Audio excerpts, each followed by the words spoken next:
আমাদের সংস্কৃতি, আমাদের সংস্কার সর্বদা থাকবে আমাদের সাথে। ভারতের মহান গ্রন্থ আর কাব্যের সম্পূর্ণ সংকলন। সাবস্ক্রাইব করুন তিলক। ভুলে যা, আমি আপনাকে কথা দিচ্ছি যে আজ সূর্যাস্ত হবার পূর্বে ওই বনবাসী রাজকুমারদের মস্তক লঙ্কার অলিগলি দিয়ে খেলনার মতো পা দিয়ে মারতে মারতে নিয়ে আসবো, যাতে যাদের আত্মীয় স্বজন এই যুদ্ধে মারা গেছে তারাও এসে একটা করে লাথি মারতে পারে।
কানের কাছে নিয়ে গিয়ে জোরে বাজাও।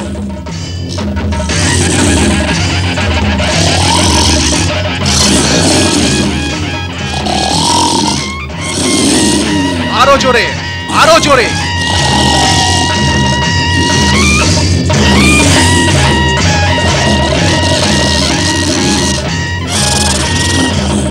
আরো জোরে।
খোঁচা মারো, আরো জোরে, জোরে জোরে বাজাও।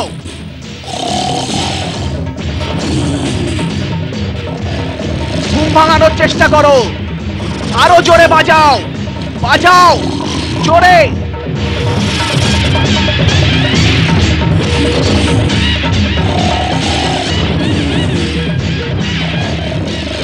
আমি তো ক্লান্ত হয়ে পড়েছি, খুব খিদে পেয়ে গেছে। হ্যাঁ, খিদে। মহারাজ কুম্ভকর্ণের জন্য খাবারের ব্যবস্থা করা হোক, হয়তো তার সুগন্ধেই মহারাজের ঘুম ভাঙবে।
মহারাজ, মহারাজ! সেনাপতি বিরূপাক্ষ, সময়ের আগে তুমি আমাকে জাগানোর সাহস কি করে পেলে? লঙ্কাধিপতি রাবণ কুশলে আছেন তো? আজ্ঞে ছোট রাজা, মহারাজা রাবণ আপন মহলে কুশলে বিরাজমান আছেন। তাহলে কি হয়েছে? লঙ্কার উপর কোনো বিপত্তি আসেনি তো? আজ্ঞে, এখনো লঙ্কা পুরোপুরি সুরক্ষিত আছে, কিন্তু এখন ওর সুরক্ষা সংকটে পড়েছে। চারিদিক থেকে সুগ্রীবের বানর সেনারা ঘিরে ফেলেছে। বানর সেনারা ঘিরে ফেলেছে? কিন্তু বানর রাজা বালির সাথে তো আমাদের সন্ধি ছিল। বালি মারা গেছে, ওর ছোট ভাই সুগ্রীব এখন বানরদের রাজা হয়েছে। আর অযোধ্যার বনবাসী রাজা রামকে সাহায্য করতে সেনা সমেত লঙ্কার ওপর আক্রমণ করে দিয়েছে। বানররা লঙ্কার রাজধানীকে ঘিরে রেখেছে। কিন্তু কেন? অযোধ্যার রাম লঙ্কা থেকে কি চাইছে? আপন পত্নী। আপন পত্নী অর্থাৎ? লঙ্কেশ্বর ওনার পত্নী সীতাকে হরণ করেছে। সীতাকে হরণ করেছে? সাক্ষাৎ জগদম্বাকে হরণ করে নিয়ে এসেছে? এই রকম দুর্বুদ্ধি ওনার মনে কি করে উৎপন্ন হলো? কেউ ওনাকে বোঝালো না? হ্যাঁ, আপনার ছোট ভাই বিভীষণ রাজদরবারে ওনাকে এই কথা বোঝানোর চেষ্টা করেছিলেন, কিন্তু মহারাজ রাবণ ওনাকে পদাঘাত করে রাজ্য থেকে বের করে দিয়েছেন। তবে শত্রু কি ভীষণ শক্তিশালী? আজ রণভূমিতে রাম শুধু লঙ্কেশ্বরের উপহাসই করেনি, ওনাকে ঘোর অপমানও করেছে। অস্ত্রহীন করে ওনাকে এই বলে ছেড়ে দিয়েছেন, যাও, এখন ক্লান্ত হয়ে গেছো, আমি ক্লান্ত অস্ত্রহীন শত্রুর ওপর বাণ প্রয়োগ করি না। মহারাজ রাবণ নিজ ভবনে আপনার জন্য প্রতীক্ষা করছেন।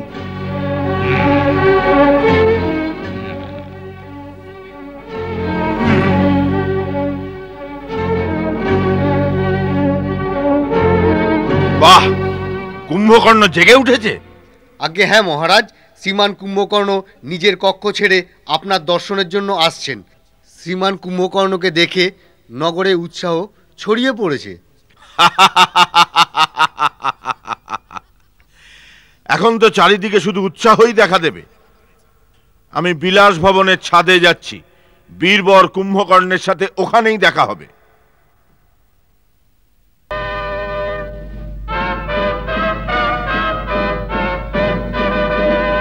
দীর্ঘায়ু হও। মহারাজ, আমাকে যা বিরূপাক্ষ শুনিয়েছে সেটা কি সত্যি যে এখন বানর সেনারা লঙ্কার চারিদিক ঘিরে ফেলেছে আর লঙ্কার ওপর সংকটের মেঘ ছেয়ে রয়েছে? হ্যাঁ ভ্রাতা, এখন লঙ্কার সামনে বিপদ উপস্থিত, এই জন্য তোমাকে অসময়ে জাগিয়ে দেওয়া হয়েছে। কারণ আমাদের আশা এখন শুধু তোমার ওপরই রয়েছে। শত্রু খুব অল্প সময়ের মধ্যেই আমাদের প্রধান যোদ্ধাদের মেরে ফেলেছে।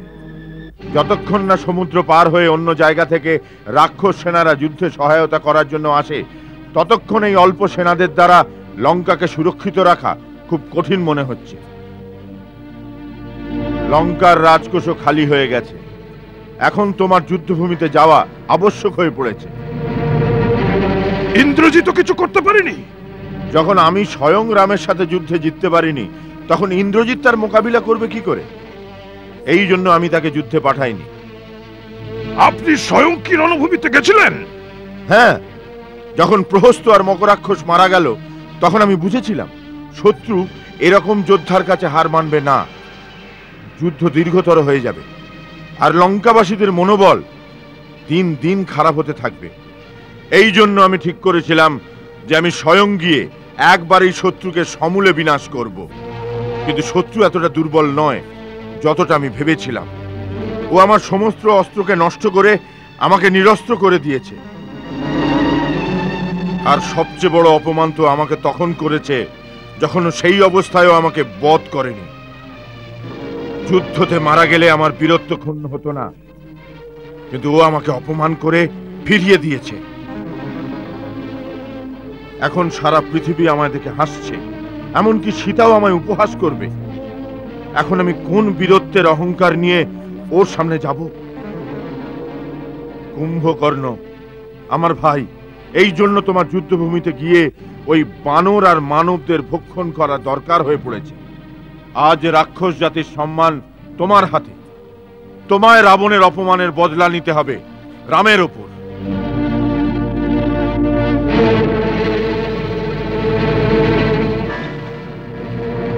ত্রিলোকের বিজেতা রাবণ, যার কাছে অস্ত্রহীন, শ্রীহীন আর মানহীন হয়ে পড়ে সবাই, তারপরেও আপনি একবারও ভাবলেন না যে বাস্তবে শ্রীরাম কে?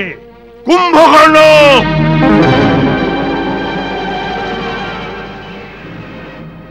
শত্রুকে স্ত্রী বলে সম্বোধন করো না। মহারাজ, চোখ বন্ধ করে নিলে সূর্যের প্রকাশ লোপ পায় না। যে ত্রিলোকের স্বামী স্বয়ং শ্রীমান নারায়ণ, তাকে শ্রীরামই বলতে হয়। দাদা, আপনি হয়তো এটাও ভুলে গেছেন যে শ্রীরামের অনেক আগে এক শিবাকু বংশের রাজা আপনাকে অভিশাপ দিয়েছিল যে যখন শ্রীমান নারায়ণ আমাদের কুলে অবতরণ করবেন, তখন সেই নররূপে তিনি আপনার বিনাশ করবেন। সেই কথাও ভুলে গেলেন যা নারদ আমাকে বলেছিলেন যে বিষ্ণু রাক্ষসদের নাশ করার জন্য অযোধ্যাপতি দশরথের ঘরে জন্ম নিয়েছেন। দাদা, ব্রহ্মার কথাও ভুলে গেলেন। তবুও আপনি মহারানী সীতাকে হরণ করে নিয়ে এলেন যে স্বয়ং লক্ষ্মীর অবতার। আমার নিজের বোনের অপমানের বদলা নেবার ছিল আমার ভাইয়ের বধের প্রতিশোধ। এটা কি আমার কর্তব্য নয়? অবশ্যই, কিন্তু সেই কাজকে বীরের মতো করতেন। চোরের মতো এক স্ত্রীকে হরণ করে কি আপনার মস্তক গর্বে উঁচু হয়ে গেছে? শূর্পণখা তো আমারও বোন ছিল। আজ আমাকে যেভাবে জাগানো হয়েছে, সেদিন ওই হীন কাজ করার আগে যদি জাগাতেন, তাহলে আমি আপনাকে বলতাম যে প্রতিশোধ কিভাবে নিতে হয়। রাজার পক্ষে শুধু উচিতই নয়, প্রয়োজনও বটে, যে কিনা প্রত্যেক গুরুত্বপূর্ণ কার্য আপন পরম বিজ্ঞ এবং সৎ হিতৈষী মন্ত্রীদের পরামর্শেই করে। রাজার চাটুকারী আর স্বার্থপর মন্ত্রীদের কথায় কখনো সম্মত হওয়া উচিত নয়, যারা আপন স্বার্থ আর অর্থের জন্য রাজার সাথে নিজের দেশকেও শত্রুর হাতে বেচে দিতে পারে। এরকম মন্ত্রীদের জন্য শাস্ত্র বলে, বিনাশেন্দ্র ভর্তারম সহিতাহা শত্রুর বিউদয়ী বিপ্রতানি কৃত্যানি কার্যন্তহি মন্ত্রিণা তান ভর্তা মিত্র সংকাসন अमित्रा मंत्रानि नाय वैवारेणम जानियन सचिवानो उपसहितम। কুম্ভকর্ণ, এটা শাস্ত্র শোনাবার সময় নয়। যে কোনো কথা শোনাবার একটা নির্দিষ্ট সময় আছে। এটাই তো আমি আপনাকে বলতে চাইছি দাদা, যে আপনি সঠিক সময়ে সঠিক কথা বলেননি। হ্যাঁ, নীতি এটাই বলে পুরুষদের ধর্ম, অর্থ আর কাজের সেবা সঠিক সময় করা উচিত। যেমন প্রাতঃকাল ধর্মকাল, মধ্যকাল অর্থ সেবন কাল, আর রাত্রিতে কাম সেবনের বিধান রয়েছে। এই তিনের মধ্যে ধর্ম শ্রেষ্ঠ। অতএব যেখানে অর্থ আর কামের সেবন ধর্মের বিরুদ্ধে, সেখানে ওই দুটি বিষয়ের উপেক্ষা করে ধর্ম অনুসারেই চলা উচিত।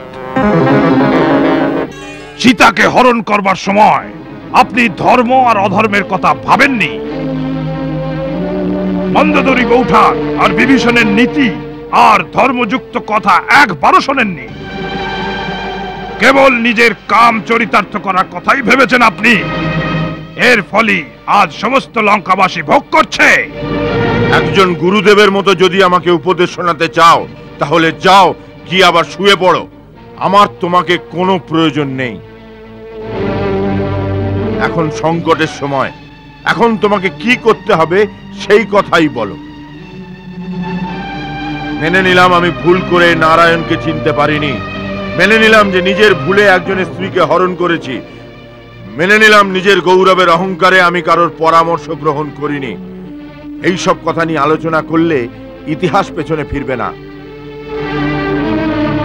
যা হয়ে গেছে বুদ্ধিমান তাকে নিয়ে শোক করে না, ভবিষ্যতের চিন্তা কর্মযোগী করে না। এই সময় এক্ষুনি কি করতে হবে তাই ঠিক করাই এখন প্রয়োজন। তাহলে ঠিক করো যে তোমার নিজের জাতির প্রতি, আপন দাদার প্রতি কোনো কর্তব্য আছে কি না। তুমি আমাকে শাস্ত্র শোনাচ্ছিলে না?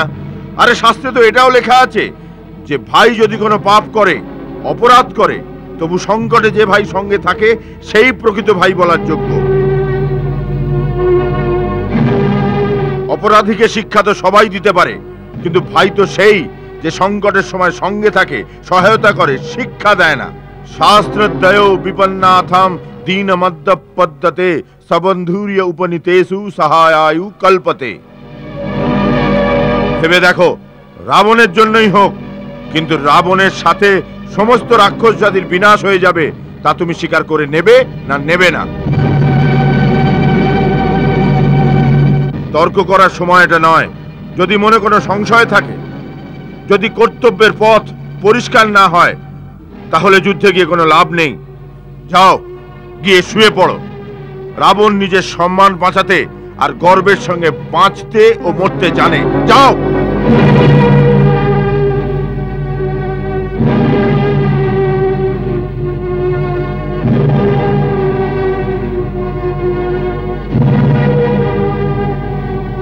দাদা, আপনি আমাকে দয়া করে ভুল বুঝবেন না। আমি যা বলেছি তা একজন সৎ হিতৈষী হয়েই বলেছি, যেটা আমার অধিকার ছিল আর কর্তব্য। এই সময় আমাকে কি করতে হবে সেই বিষয়ে না আমার মনে কোনো শঙ্কা আছে, না আমার পথে কোনো অন্ধকার।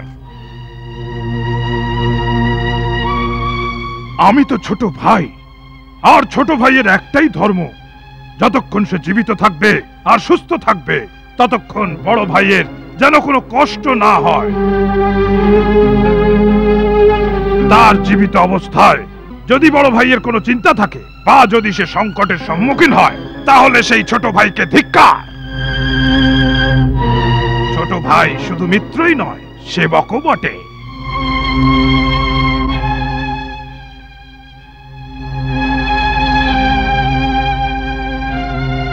কুম্ভকর্ণ, তোমার জন্য আমার গর্ব হচ্ছে। তুমি রাক্ষস জাতির গর্ব।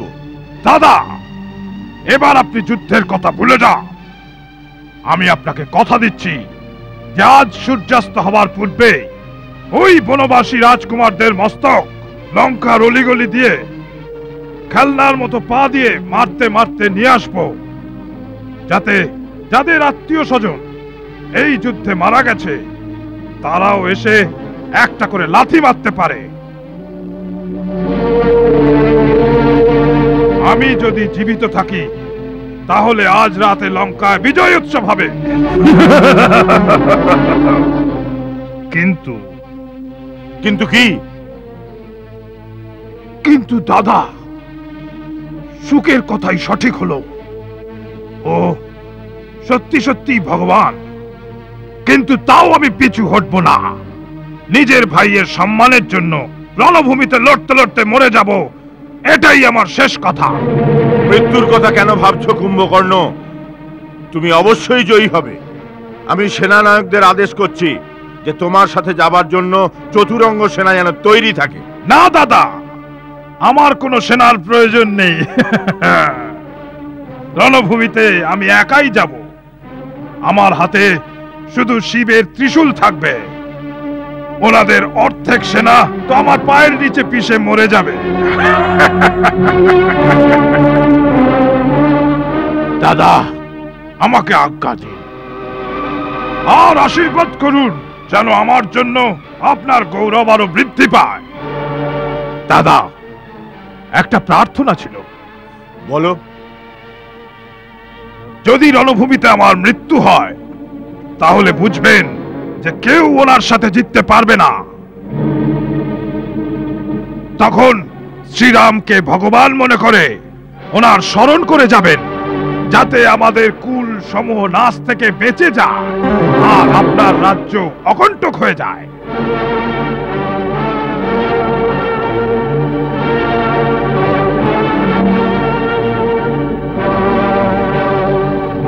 মানুষ যখন তার আত্মীয় স্বজনের সঙ্গে বসে ঐশ্বর্য ভোগ করে তখনই ও প্রসন্ন সন্তুষ্ট হয়ে যায়।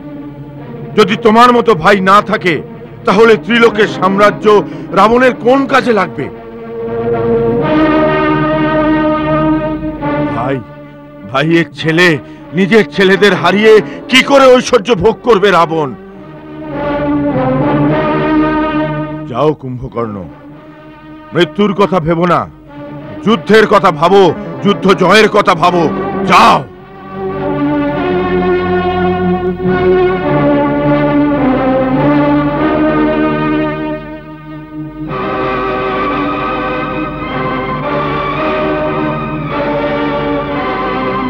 দাদা, আমাকে আশীর্বাদ করুন।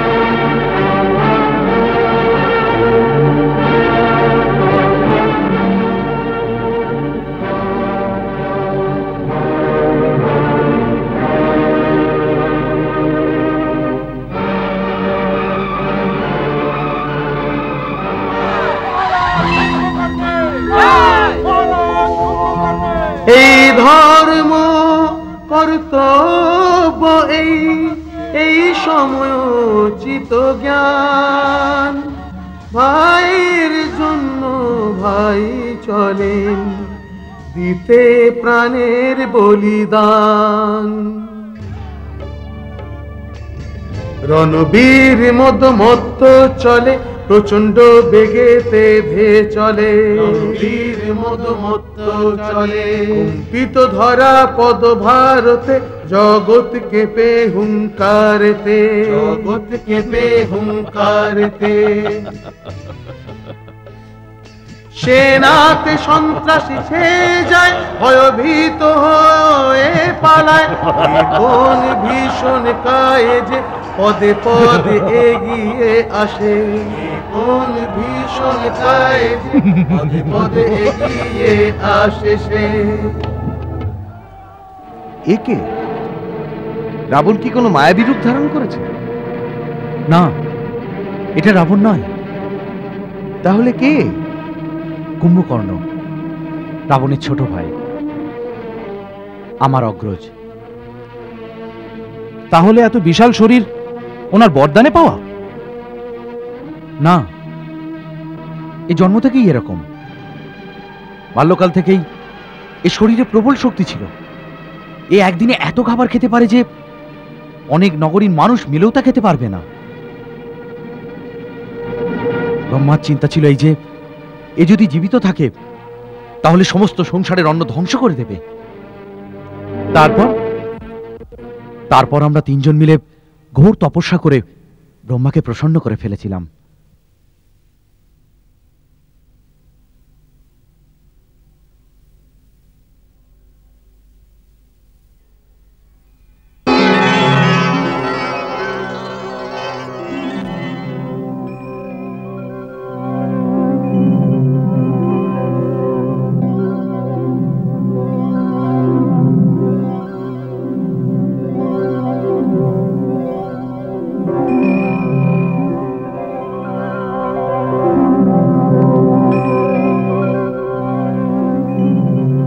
যখন ব্রহ্মা তিনজনকে বর চাইতে বললেন তখন কুম্ভকর্ণ ইন্দ্রের আসন চেয়েছিলেন।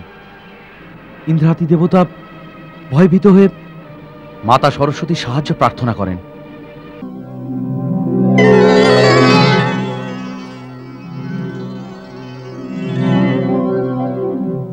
মাতা, আমাকে রক্ষা করুন। কুম্ভকর্ণ ঘোর তপস্যা করে ব্রহ্মার কাছে বরদান হিসেবে ইন্দ্রাসন চাইবে বলে ভাবছে। আপনি ওনার জিহ্বায় উপবিষ্ট হয়ে ইন্দ্রাসনের বদলে নিদ্রাসন বলানোর কৃপা করুন। বর চাওয়ার সময় দেবী সরস্বতী ওনার জিহ্বায় বসে পড়েন।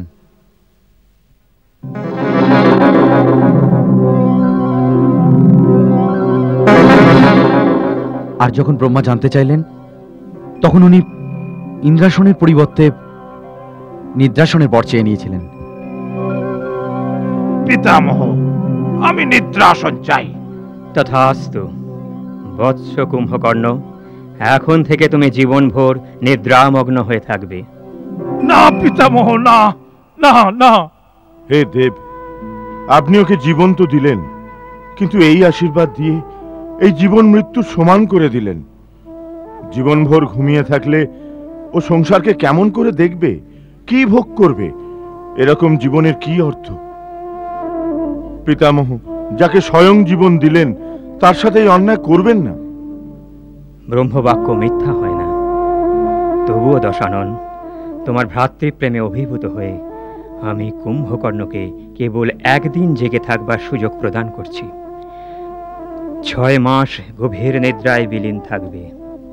কেবল একদিনের জন্য জাগবে, আবার 6 মাসের জন্য ঘুমিয়ে পড়বে।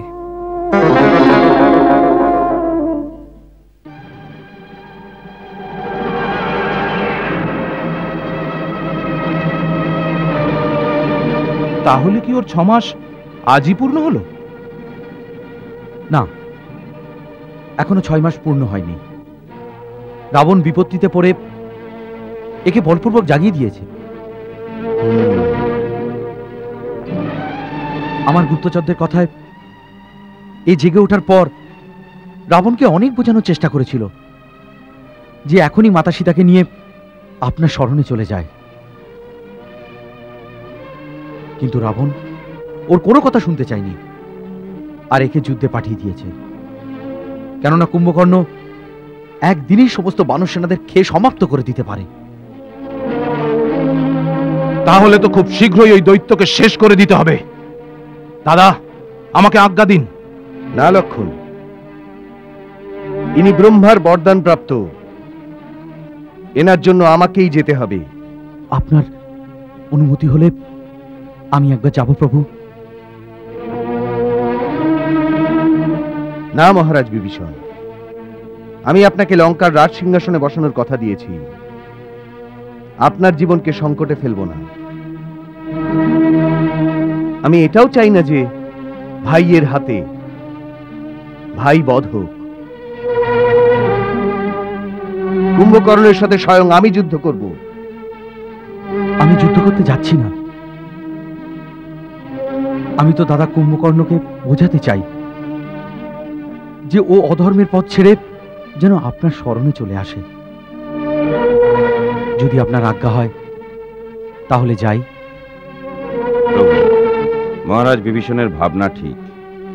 যদি কুম্ভকর্ণকে নিজেদের দলে নিতে পারি তাহলে রাবণ একেবারে ভেঙে পড়বে, কারণ ওর কাছে মেঘনাদ ছাড়া আর কোনো মহারথী নেই। যদি এরকম হয় তাহলে হয়তো বিনাশ থেমে যাবে। আপনি যান।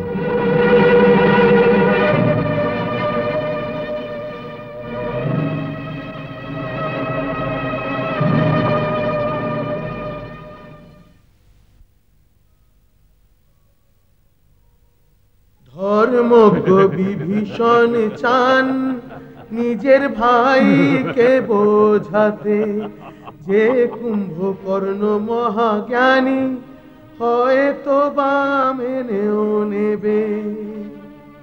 বিভীষণ, বিভীষণ তুমি? হ্যাঁ দাদা, আমি।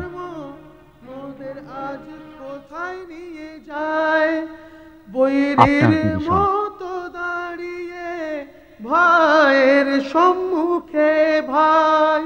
দুর্ভাগ্যকে বদলাবে, কপালের লেখাকে মেটাবে।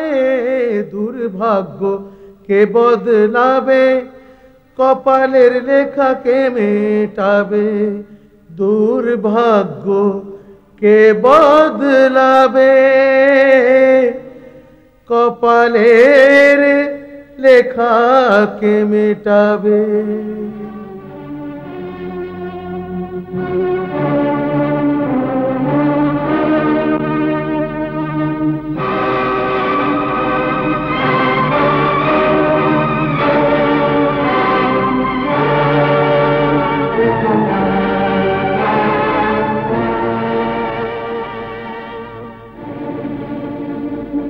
তোকে কি আশীর্বাদ দেব? চিরজীবী হবার বরদান তো তোকে ব্রহ্মা স্বয়ং দিয়ে দিয়েছেন। আমাকে এই বরদিন দাদা, আমি যেন সর্বদা ধর্ম আর নীতির পথে চলি, আমি যেন অধর্মের পথে না যাই। এই বরদানও তুই ব্রহ্মার থেকে পেয়ে গেছিস। এখন মনে হচ্ছে যে তুই এই কথার মধ্য দিয়ে আপন ধর্মবিরুদ্ধ কাজকে লুকোবার চেষ্টা করছিস। আমি ধর্মবিরুদ্ধ কোনো কাজ করিনি। কি ধর্ম, কি অধর্ম, এর ব্যাখ্যা দেশ আর কাল অনুসারে সবার আলাদা আলাদা হয়। না, সত্য একটাই, তা যে কোনো স্থানে যে কোনো কালে একই হয়। সত্যই সাক্ষাৎ ধর্ম, তাই এর ব্যাখ্যাও একই হয়। আপন পাণ্ডিত্য দিয়ে আমাকে ভোলানোর চেষ্টা করো না বিভীষণ। তুমি ভালোভাবেই জানো যে জীবনে অনেকবার এরকম সময় আসে যাকে ধর্ম সংকটের সময় বলে। যখন এটা নির্ণয় করা কঠিন হয়ে পড়ে যে সেই সময় প্রাণীর ধর্ম কি হবে, কি কর্তব্য হবে, এই সময় প্রত্যেক প্রাণী আপন আপন সংস্কারের ওপরই আপন আপন ধর্ম নিশ্চিত করে। যেমন তুমি আপন ভাই, আপন কুল, আপন দেশকে ত্যাগ করাই নিজের ধর্ম ভেবেছ, আর আমি ভাই, কুল, দেশের জন্য নিজের প্রাণ সম্পন্ন করে দেওয়াই নিজের ধর্ম মনে করেছি। আমি আপন ভাইকে ত্যাগ করিনি। আমাকে আমার ভাই পূর্ণ সভা থেকে অপমান করে, আঘাত করে বিতাড়িত করেছে। আমি ওনার এবং ওনার কুলের হিতের কথাই বোঝাচ্ছিলাম, যে অন্যের সম্পদ হরণ করা কখনোই উচিত নয়। এই জন্যে শ্রীরামের সাথে যুদ্ধ ত্যাগ করে দেবী সীতাকে ফিরিয়ে দাও, আর আপন কুল আর প্রজাদের রক্ষা করো। আমি ওনাকে অধর্মের পথ থেকে সরে আসতে বলেছিলাম, কিন্তু কামের বশে ওনার অধর্মই তখন প্রিয় হয়ে উঠেছিল। এতে আমার কি দোষ?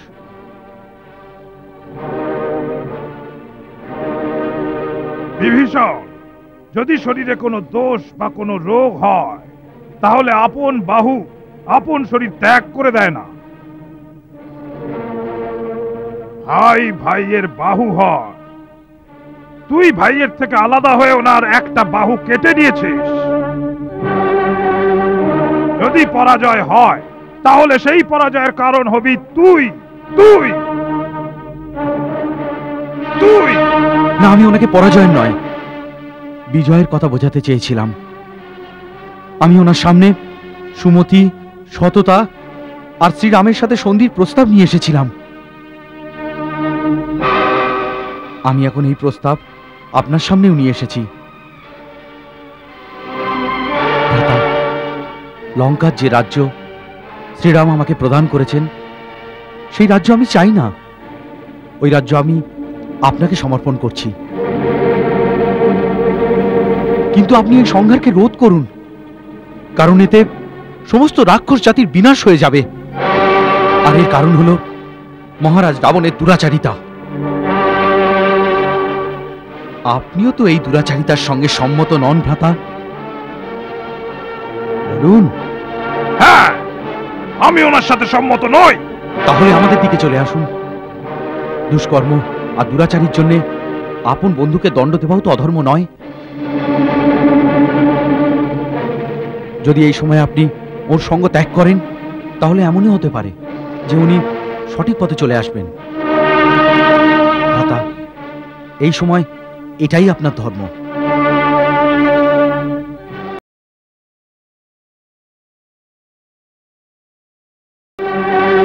আরে বিভীষণ, যাকে তুই ধর্ম বলছিস, এর থেকে বড় অধর্ম আর কিছু হতে পারে না। আগামী দিনের উত্তরাধিকারীরা তোকে যত বড়ই ধর্মাত্মা আর রাম ভক্ত মানুক না কেন, কিন্তু আপন দেশ, আপন কুল আর আপন ঘরের সাথে বিশ্বাসঘাতকতা করার জন্য কখনো সম্মানের দৃষ্টি দিয়ে দেখা হবে না তোকে। আরে যার সাথে মিত্রতা করেছিস, তার আচরণ থেকে কিছু শিক্ষা নিতে পারতিস। ভাইয়ের জন্য ভরতের ত্যাগ তুই দেখিসনি? ভাইয়ের জন্য লক্ষণের সেবা আর সমর্পণ থেকে যদি শিক্ষা নিতিস, তাহলে তুই চরিত্রের ওপর এরকম কলঙ্ক লাগাতিস না বিভীষণ।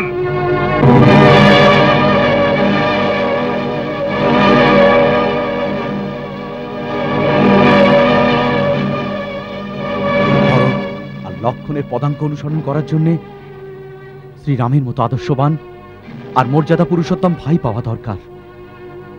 আরে ভালোর সাথে তো সবাই ভালো থাকে, তাহলে ভাই আর ভাইয়ের সম্পর্ক কোথায়? বিভীষণ, এই যুদ্ধতে কি কেবল দাদা একা মারা যাবে? ওনার সাথে মরার জন্য আর কোনো ভাই থাকবে না? আরে দৃশ্য তো সেটাই হবে, যেখানে রাবণের মৃত শরীর থাকবে, ওনার চারিদিকে ওনার ভাই আর ওনার পুত্রদের মৃত শরীর ওনার শোভা বর্ধন করবে, যা দেখে দেবতারাও মস্তক নত করে দেবেন। যাও বিভীষণ, আপন স্বামী রামকে সাবধান করে দাও। এখন মোকাবিলা খর আর দূষণের সাথে নয়, ত্রিশিরা আর বালির সাথে কপট যুদ্ধও নয়। আজ সম্মুখীন হতে হবে অজয় পর্বতের সমান অভেদ্য স্বয়ং কুম্ভকর্ণের সাথে, যার হুঙ্কারে বিধাতা ব্রহ্মাও থর থর করে কেঁপে উঠেছিলেন। কুম্ভকর্ণ ইস্পাত সম বজ্রের মতো, যার সাথে ধাক্কা লেগে ওনার বাণের ফলা বিপরীতমুখী হয়ে ওনাকেই প্রহার করবে। তলোয়ার, গদা সব ভেঙে চূর্ণ বিচূর্ণ হয়ে যাবে। উনি অসুরদের নাশ করার সংকল্প নিয়েছেন, তাহলে আজকে কুম্ভকর্ণ রামের মস্তক পদাঘাত করতে করতে আপন লঙ্কেশের চরণে নিয়ে যাবার পণ নিয়েই এসেছে।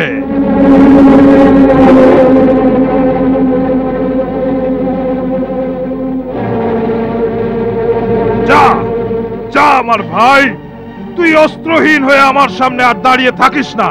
আমি আমার কর্তব্য ভুলে গেছি, আমি এখন আর নিজের মধ্যে নেই। এখন মৃত্যু আমার মাথার উপর তাণ্ডব নৃত্য করছে। মরা আর মারা ছাড়া আর কিছু আমার মনে আসছে না। যা, চলে যা, না হলে তোর স্বামীর পক্ষে থেকে তুই যুদ্ধ কর। আপন রাজা, আপন ভাইয়ের পক্ষে থেকে আমি যুদ্ধ করব। এই সময় এটাই আমাদের ধর্ম, এটাই আমার কর্তব্য, এটাই আমার লক্ষ্য। যা যা আমার ভাই, আমার মিত্র, আমার শত্রু, যা।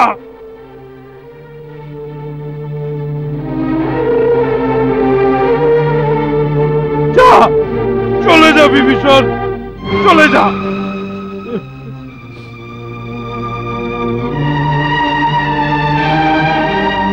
যা, চলে যা বিভীষণ, চলে যা।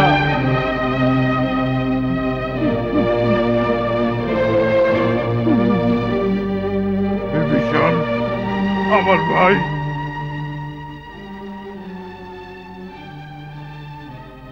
যদি আমাদের সবার মৃত্যু নির্ধারিত থাকে তাহলে বিশ্রবা বংশের বিনাশের পরে আমাদের সবার ক্রিয়াকর্ম শাস্ত্র মতে করে আপন কর্তব্য পালন করিস, কারণ তুই একলাই বাঁচবি। ভাইয়ের থেকে বিচ্ছেদ ঘটে ভাইয়ের, এর থেকে বড় আঘাত না হয়। নিজ ধর্মে প্রাণ বিসর্জন দেয় এ কম সৌভাগ্যের কথা নয়। রণেতে তো ভবিষ্যৎ অনিশ্চিত যে, জীবন মরণ নিজ হাতে নয়। কোন তীরেতে কার নাম লেখা এ কথা কারো জ্ঞাত নয়।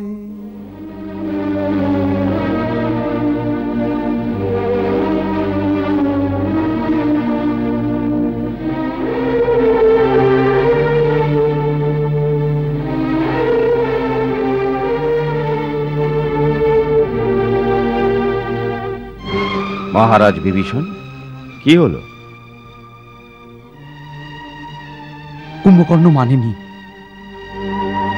ওর কুলের উপরে আস্থাই এর কারণ।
जय श्री राम, जय श्री राम।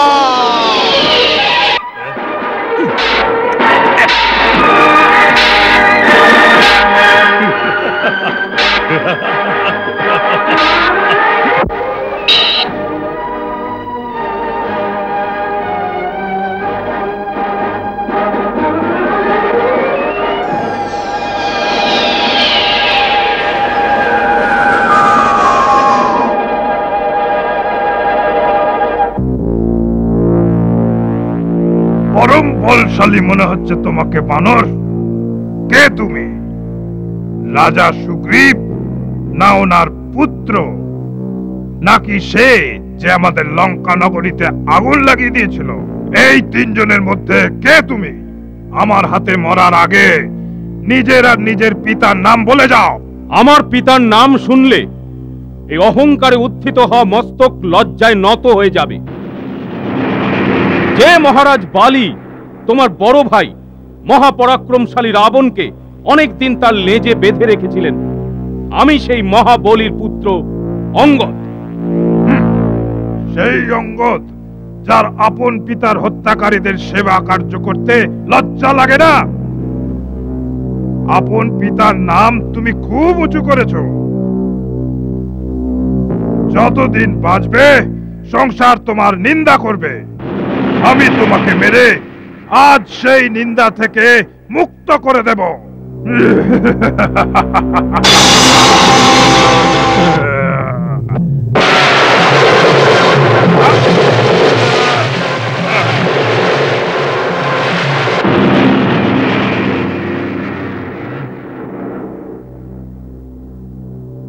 দুই যোদ্ধার মাঝখানে এসেছো, তুমি কে? ইনি বানর সাম্রাজ্যের যুবরাজ অঙ্গদ। এনাকে রক্ষা করা আমার কর্তব্য। তুমি রাজা সুগ্রীব? না, আমার নাম হনুমান। হনুমান? তাহলে তুমি লঙ্কার সংহার করেছো। আজ কুম্ভকর্ণ তোমার সেবার পারিতোষিক তোমাকে দেবে। পারিতোষিক তো তখন দেবে যখন তুমি আমার হাত থেকে জীবিত বাঁচবে।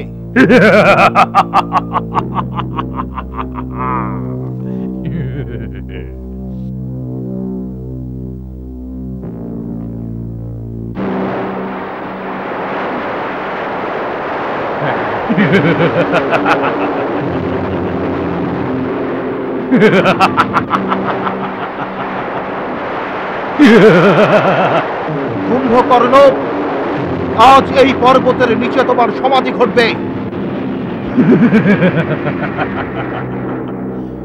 আমি তোমাকে এই সুযোগও দিচ্ছি। আপন মনের ইচ্ছে পূর্ণ করে নাও হনুমান। আর আমি কথা দিচ্ছি, যদি আমি এই শিলার আঘাতে একটুও বিচলিত হই, তাহলে পরাজয় মেনে নিয়ে নিজের নগরে ফিরে যাব। আর কখনো যুদ্ধভূমিতে আসবো না। চলো চলো, যত জোরে পারো ছড়ো, চলো।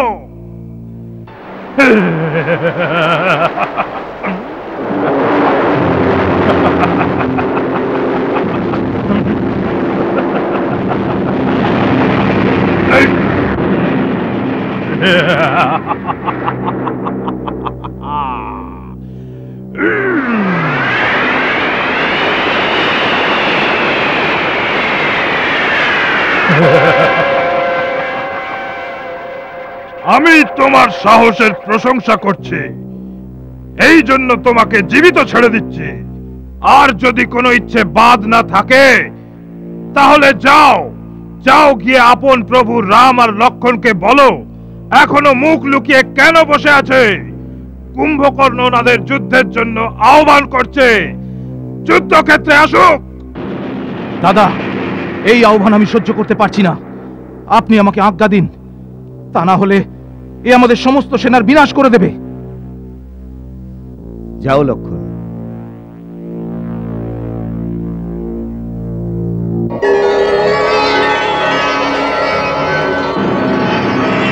এই বেচারীদের উপর কেন শক্তি দেখাচ্ছ? এসো লক্ষণের সামনে এসো।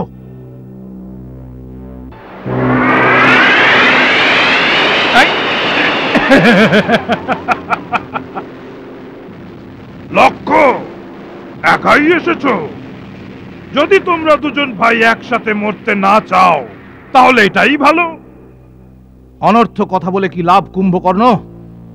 তুমি আহ্বান করেছিলে, আমি এসে গেছি। এখন বীরের মতো যুদ্ধ করো। অবশ্যই অবশ্যই। রাবণের ছোট ভাই আর রামের ছোট ভাইয়ের সাথে কিরকম যুদ্ধ হবে তা দেখার জন্য আকাশে দেবতারাও দাঁড়িয়ে আছেন। লক্ষণ, আমার বোন শূর্পণখা নিরপরাধ ছিল। তুই যে হাত দিয়ে ওর নাক কেটে দিয়েছিস, আজ আমি ওই হাত কেটে ধরিত্রীর ওপর ফেলে দেব, তাহলে আমার মন শান্ত হবে।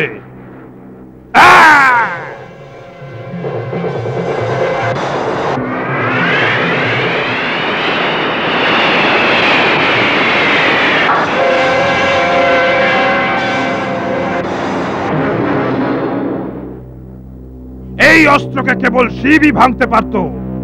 আজকে তুমি ভেঙেছো, আমি তোমার প্রশংসা করছি, কিন্তু এখন এই অস্ত্রকে ভাঙতে পারবে না।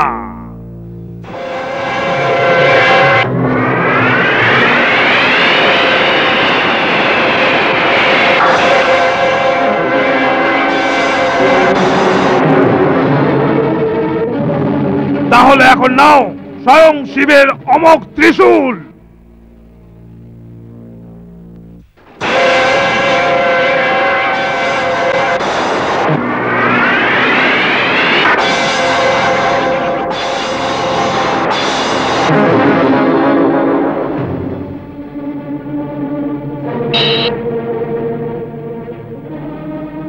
কে তুমি?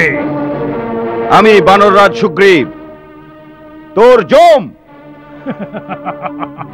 ভালো হয়েছে তুমি আমার হাতে এসে গেছো। হ্যাঁ?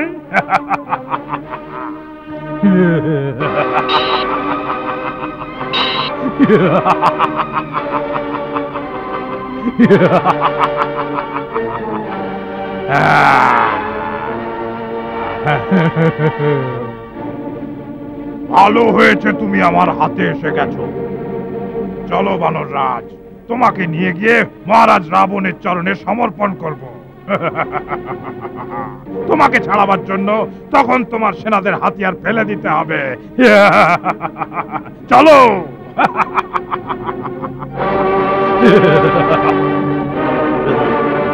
কুম্ভকর্ণ যদি মহারাজ সুগ্রীবকে লঙ্কায় নিয়ে যায়, তাহলে সমস্ত বানর সেনা আপন রাজা ছাড়া হতাশ হয়ে পড়বে।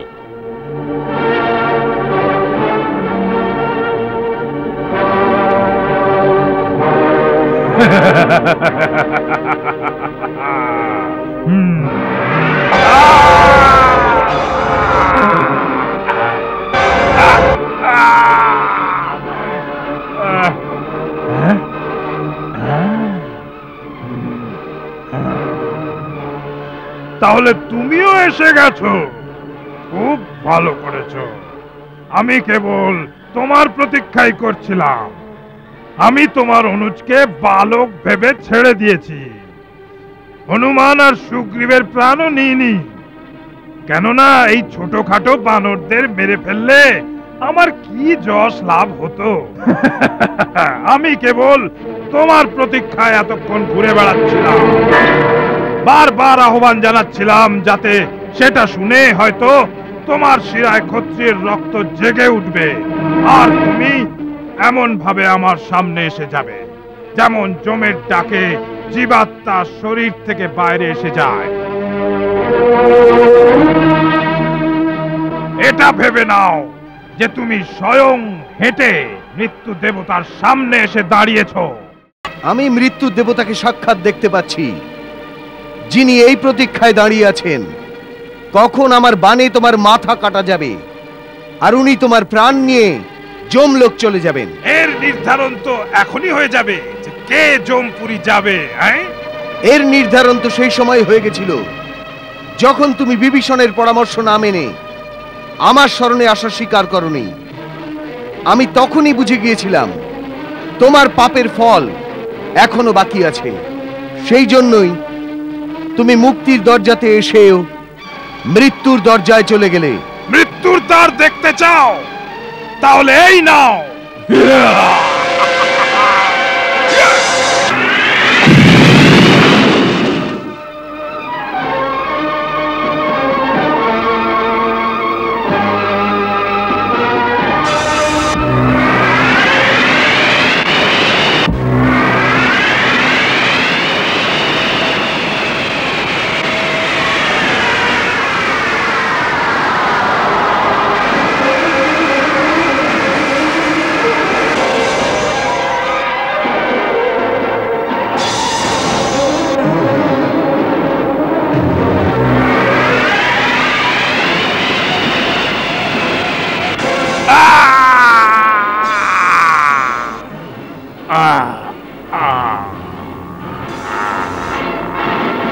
হাতে নিয়ে দিব্যবান সীতাপতি,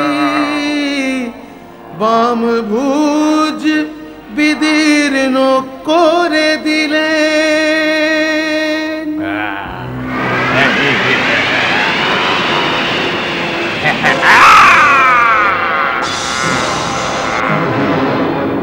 কেটে দিলেন ইন্দ্রাস্ত্র চালিয়ে, হস্ত যা দিয়ে অস্ত্র ধরেন।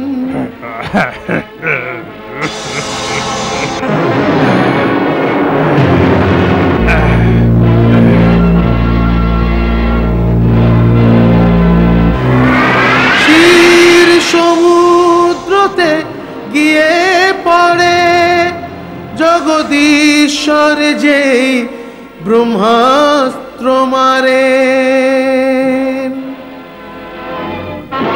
পাপীর সঙ্গ দেন এই কারণে, মারা গেলেন নির্দোষ প্রাণ।